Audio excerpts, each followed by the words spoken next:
velo de una era mediática, tejida con hilos de narrativas inquebrantables y verdades absolutas, ha comenzado a deshilacharse ante los ojos de un país atónito. Lo que una vez pareció un monolito inexpugnable, sostenido por la más férrea de las defensas y la manipulación sutil, hoy se resquebraja pieza a pieza, como un castillo de naipes derrumbándose en cámara lenta y con un eco ensordecedor. Este no es solo el relato de una caída anunciada, sino la crónica descarnada de cómo un imperio de apariencias fue demolido hasta sus cimientos, revelando las estructuras de fango y ambición que lo sostenían desde las sombras. La primera ficha de dominó en tambalearse en este catastrófico efecto en cadena que nadie vio venir ha sido Carlota Corredera, figura que encarnaba la voz de una causa que, ahora lo sabemos con una certeza dolorosa, no era más que una sofisticada estrategia de conveniencia. Nadie, ni el más brillante de los guionistas de la televisión de pago, con su imaginación desbordante, habría sido capaz de orquestar una trama de semejante magnitud, con giros tan inesperados y traiciones tan íntimas que dejan sin aliento. Lo veníamos advirtiendo, susurrando en los corrillos mediáticos desde hace semanas con la intuición que solo la experiencia otorga, anticipando la tormenta que se avecinaba. Y hoy el huracán ha desatado su furia con una vehemencia inusitada. El epicentro de este terremoto no fue otro que los fríos y solemnes pasillos de la justicia, donde una sentencia condenatoria contra Óscar Cornejo y Adrián Madrid, los arquitectos de esta faraónica construcción televisiva, se alzó como un faro implacable de la verdad que se había intentado sofocar. Rocío Carrasco, en un giro tan inesperado como calculado, echó toda la porquería judicial sobre sus antiguos benefactores, alegando que jamás había autorizado la emisión de ciertos informes y documentos íntimos de su hija, material que, según la propia sentencia, nunca debió ver la luz pública. Estas declaraciones que emergieron de aquel juicio, crudas y desnudas de eufemismos, fueron el detonante que encendió la mecha de una guerra interna que se prometía brutal, un conflicto en el que los otrora aliados se enfrentarían a muerte, devorándose los unos a los otros. ¿Crees que este era un desenlace predecible? ¿O te sorprende la ferocidad con la que se desata este drama shakespeariano ante nuestros ojos? Cuéntanos en los comentarios tu opinión. Queremos saber qué piensas al respecto, porque tu perspectiva es fundamental en este laberinto de verdades. Rocío Carrasco, la figura central de esta compleja red de lealtades y resentimientos, se había alzado como la piedra angular de un relato que cautivó y dividió a un país, generando pasiones incontrolables y debates encendidos. Sin embargo, su destino la ha colocado en una encrucijada con sus antiguos defensores, desatando una batalla que, paradójicamente, ha expuesto las motivaciones más crudas y los pactos más oscuros que se gestaron tras bambalinas. La fábrica de la tele, antaño su escudo y su espada en la arena mediática, se ha convertido ahora en un campo de batalla donde se dirimen cuentas pendientes y se desvelan las verdaderas intenciones que impulsaron esta monumental puesta en escena. Resulta que la primera en levantar la liebre, en arrojar una luz cegadora sobre las sombras que se cernían sobre esta narrativa, ha sido Carlota Corredera, la gran sacerdotisa y defensora incondicional de Rocío Carrasco durante 4 intensos años. La misma mujer que, con vehemencia desmedida y un fervor casi religioso, defendía una narrativa inquebrantable, ahora parece dispuesta a dinamitarla desde sus cimientos con una convicción que pasma. Este giro de los acontecimientos nos obliga a replantearnos la esencia misma de su militancia, aquella que se vendió como una defensa férrea del feminismo y de la verdad, pero que hoy se revela como una estrategia mucho más compleja y quizás perversamente interesada. A la luz de los acontecimientos actuales, la defensa de Carlota Corredera no parecía estar arraigada en un feminismo genuino y desinteresado, pues si así hubiese sido, habría extendido su mano a otras mujeres, a otras víctimas silenciadas que lamentablemente no recibieron la misma visibilidad ni el mismo fervor en la pantalla. Tampoco parece que su devoción por Rocío Carrasco fuera el motor principal de su cruzada personal, como muchos pudimos sospechar en su momento, inmersos en la potente corriente emocional que se generó y nos arrastró. La verdad, a menudo, es mucho más prosaica y se esconde detrás de velos de conveniencia, de intereses que ahora se revelan con una crudeza impactante y una falta de escrúpulos que asombra. En realidad, todo este periplo de Carlota Corredera, desde su ardiente defensa hasta su reciente viraje dramático, parece haber sido un acto de puro servilismo, una obediencia ciega y sin fisuras a los dictados de sus jefes, Óscar Cornejo y Adrián Madrid. Cuando las aguas se calmaron, o más bien, cuando la marea de la justicia y los intereses cambió abruptamente de dirección, Carlota no dudó en posicionarse estratégicamente. Se ha revelado de qué lado está en esta contienda sin cuartel, y su postura actual, aunque velada en matices, deja entrever que para ella, Rocío Carrasco, esa figura icónica podría ser, lisa y llanamente, una mentirosa. Declarar una falsedad en sede judicial ante el peso ineludible de la ley y las consecuencias que ello acarrea exige una audacia que roza lo temerario, una capacidad de fabulación que pocos podrían concebir en su sano juicio. Y es precisamente esta audacia, esta presunta manipulación de la verdad en un estrado, la que ahora Carlota Corredera, con sus declaraciones públicas, parece poner en tela de juicio con una seriedad escalofriante. El eco de sus palabras resuena con una fuerza inusitada, confirmando lo que aquí, en Tus 50 favoritos, veníamos advirtiendo desde hace casi 5 años, que gran parte de lo que se nos presentó como una verdad inquebrantable era, en esencia, una gran y calculada mentira.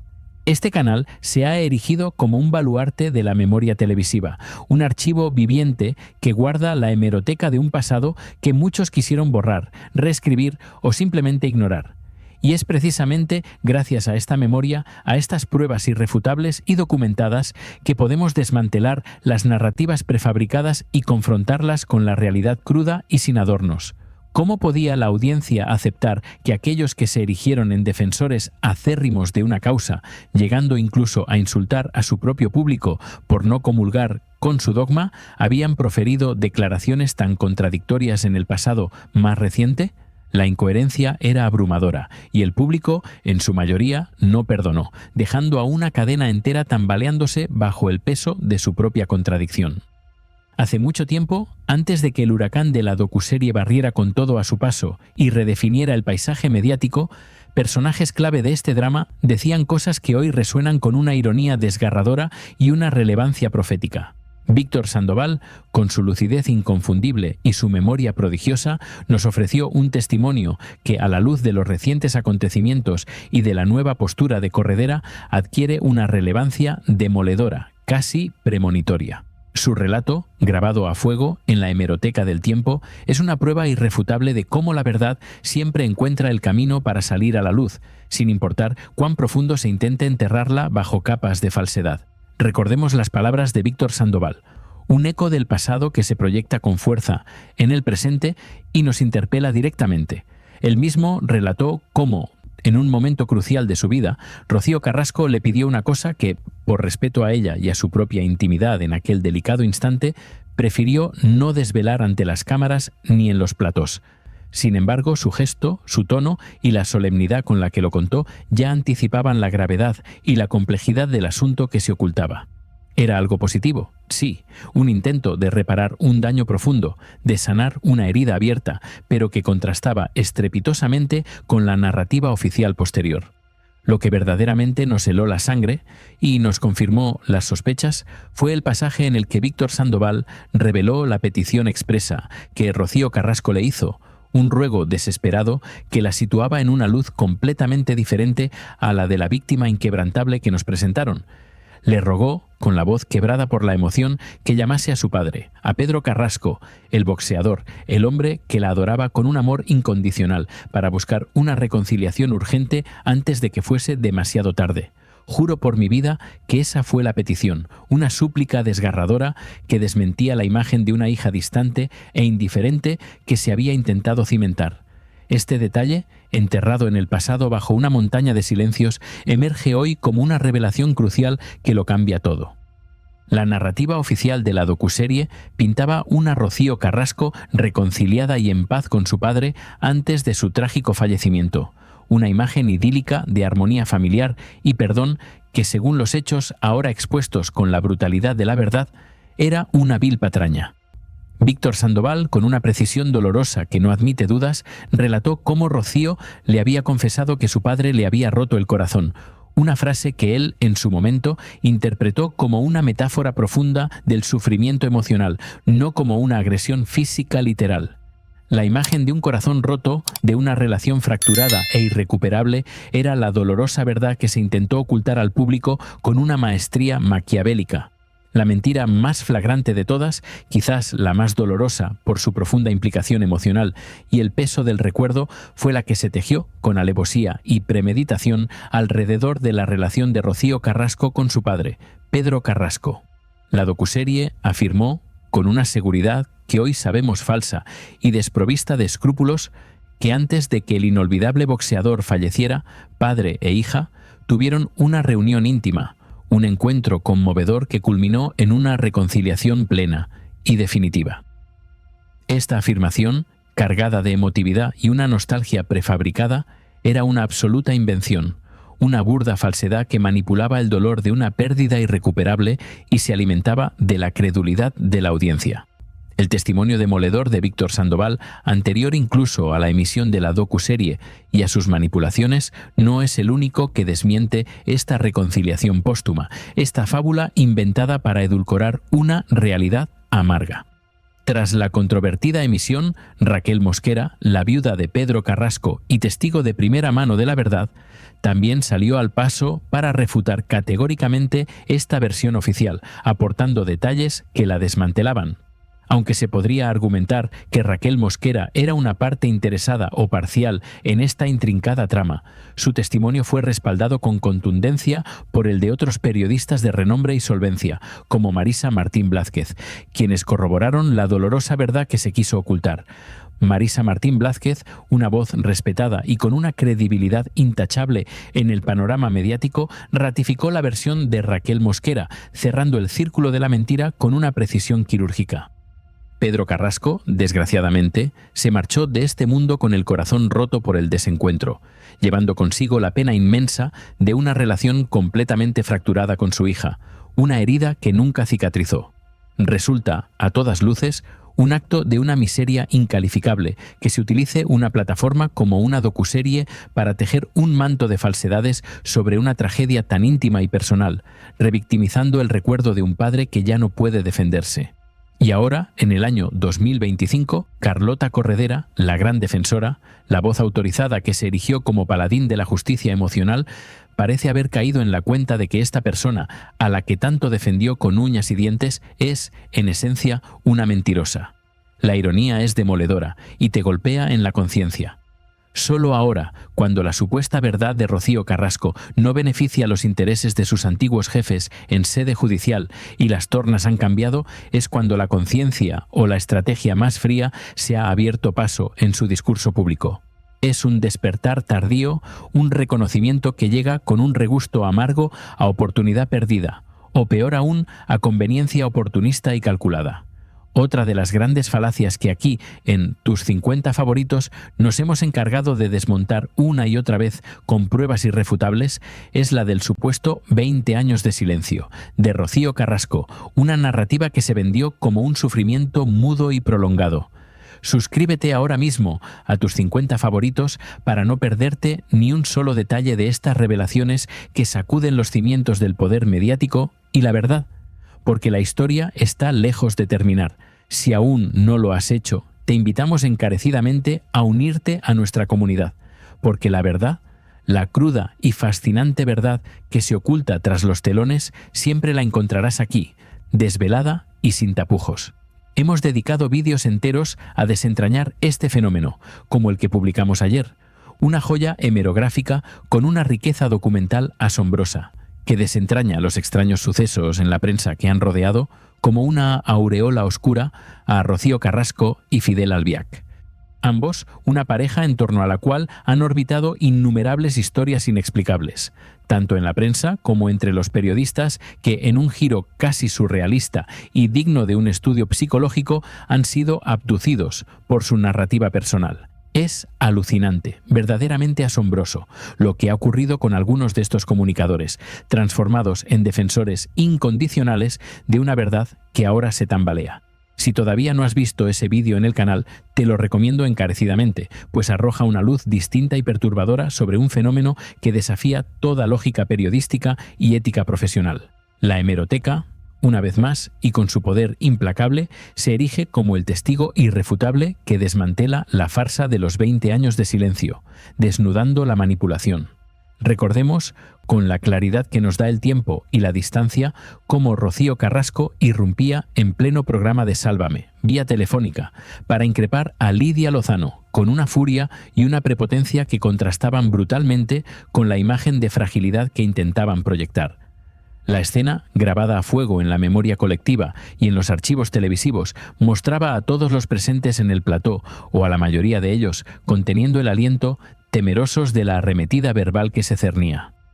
Rocío Carrasco, la voz al otro lado de la línea, con un tono desafiante y una seguridad pasmosa que denotaba un control absoluto de la situación, preguntaba a Lidia Lozano por los detalles de lo que había sucedido, exigiéndole respuestas que ella, la propia Lidia, decía desconocer por completo.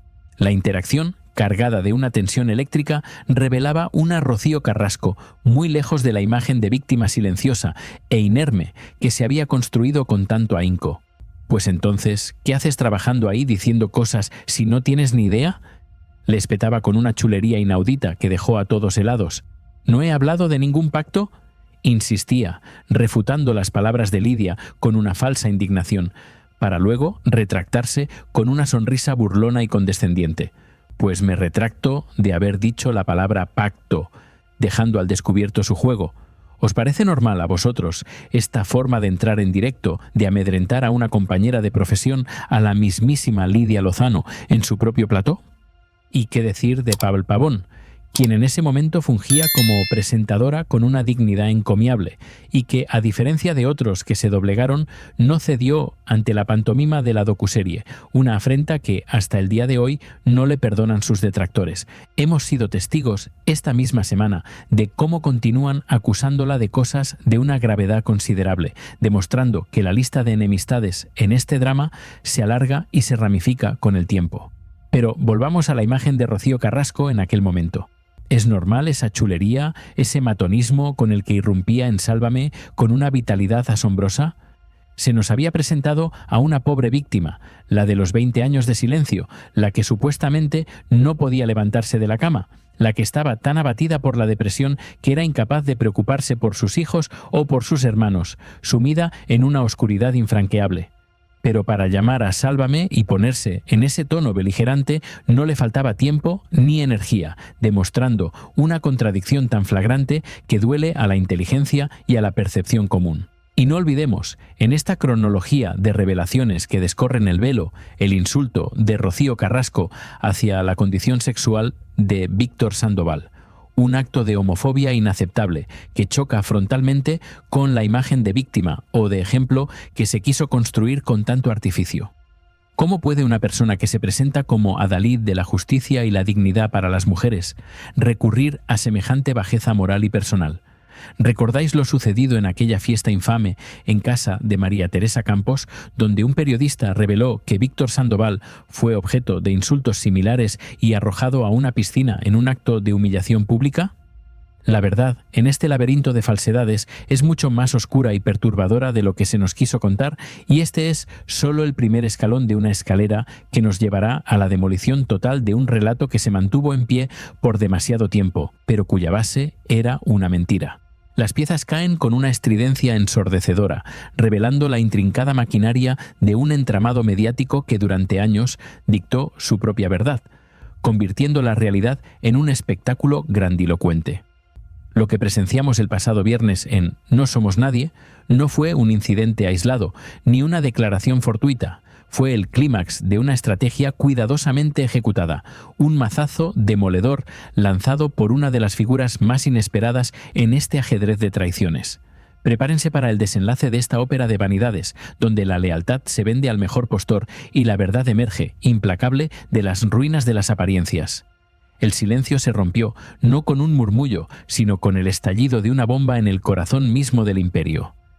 La gran Carlota Corredera, otrora defensora incondicional de Rocío Carrasco, la voz que personificó el feminismo mediático de los últimos 4 años, se ha alzado ahora como la primera en desmantelar la docuserie, revelando con una frialdad calculada las grietas en el relato.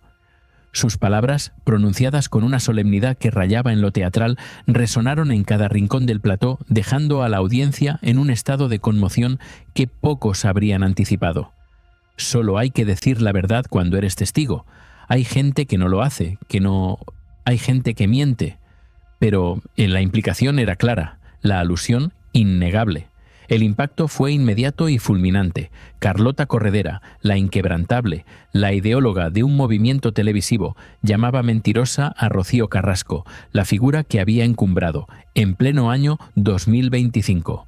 Un giro que ni el más imaginativo de los guionistas habría osado firmar, una traición en toda regla, que confirma lo que veníamos advirtiendo desde hace una semana, que se iban a devorar los unos a los otros cuando la presión se volviera insostenible.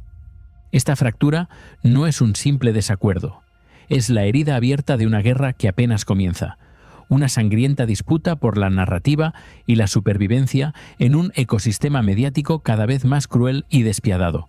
Recordemos el juicio, la arena donde se libró la batalla crucial. Rocío Carrasco, en un movimiento que sorprendió a propios y extraños, descargó toda la responsabilidad sobre Óscar Cornejo y Adrián Madrid, sus antiguos aliados, sus protectores.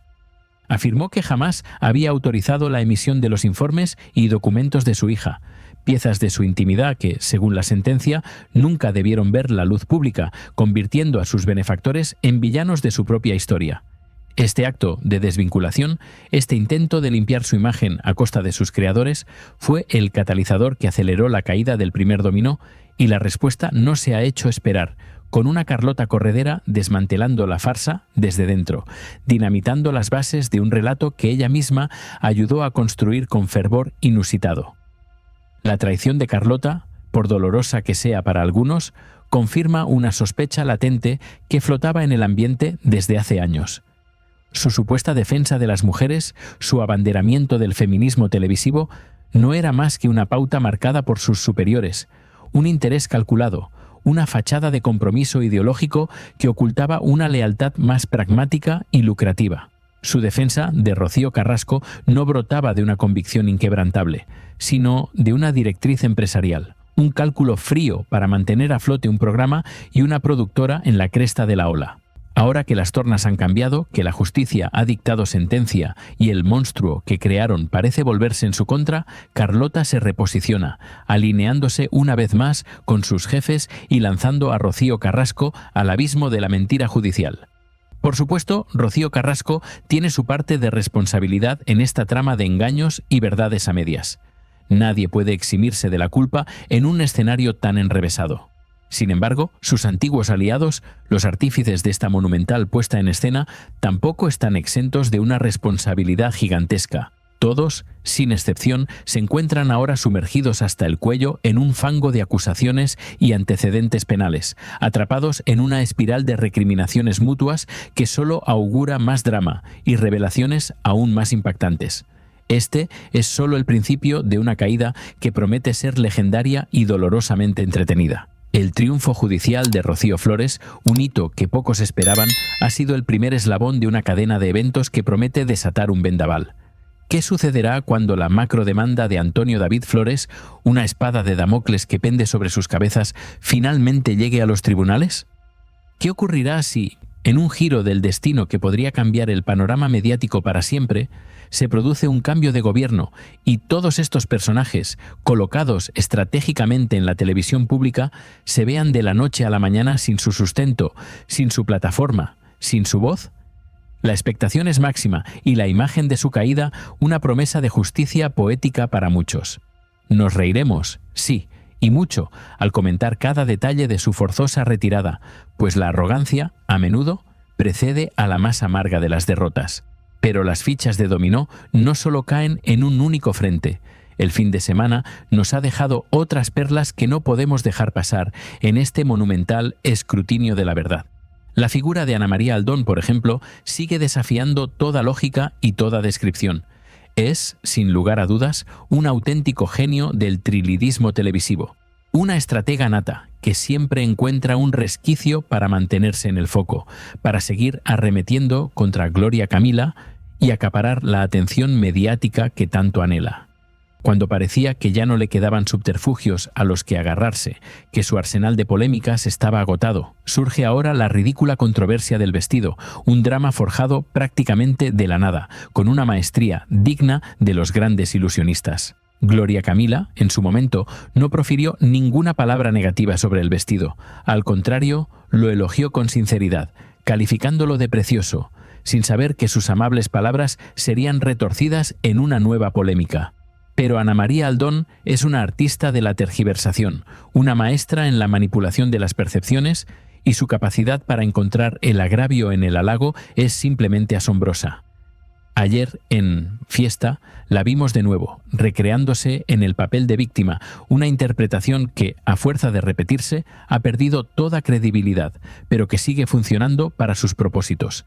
La pregunta es, ¿hasta cuándo aguantará el público esta farsa prefabricada? No se juega con el pan de la gente, eso no se hace, clamaba Ana María Aldón con una voz cargada de un victimismo que ya raya en lo caricaturesco.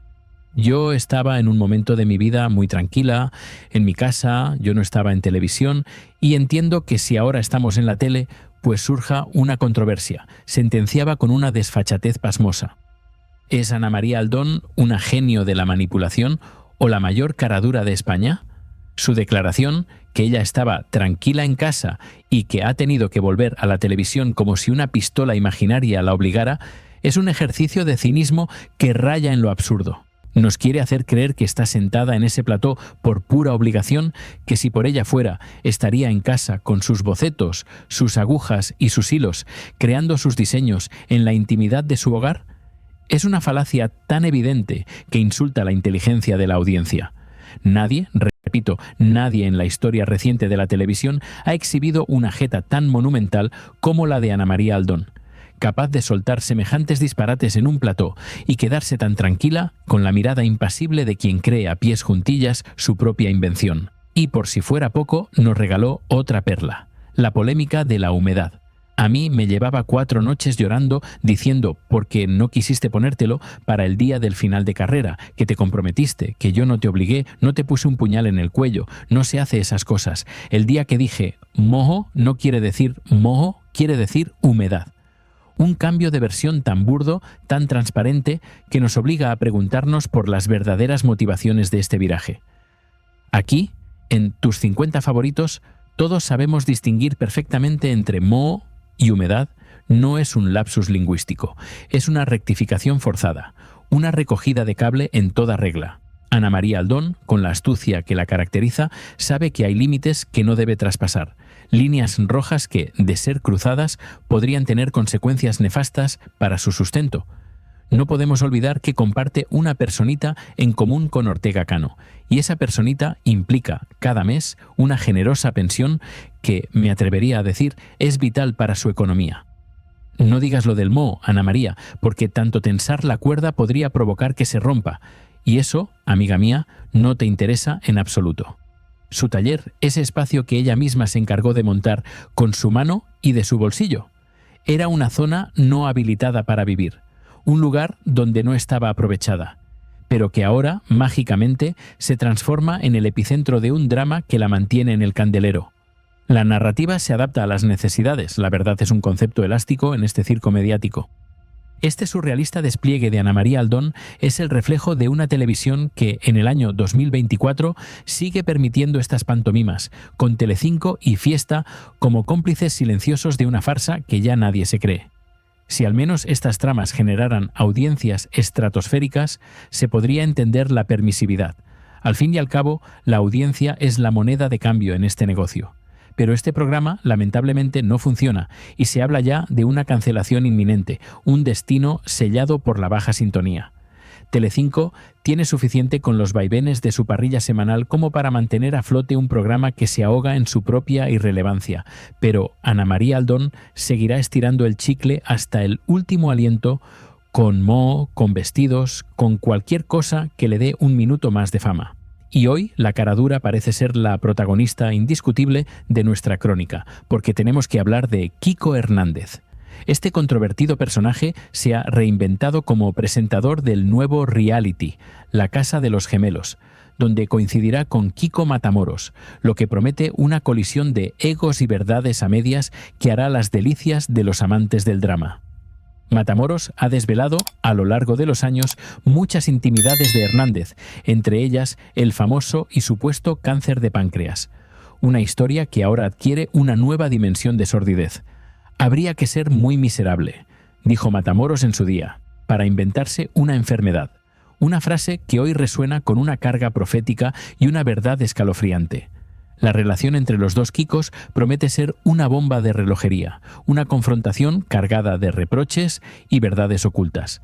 El propio Matamoros, con su elocuencia característica, reflexionaba sobre la miseria moral de inventarse un cáncer de páncreas, un acto que, según él, situaría a quien lo hiciera en lo más bajo de la condición humana.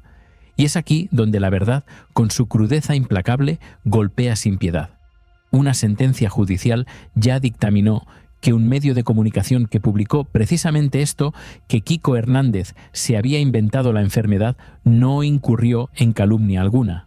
La justicia, una vez más, desenmascara la farsa, revelando la oscuridad de quien juega con el dolor y la enfermedad para su propio beneficio, para mantener un relato victimista que le permita seguir en la pomada.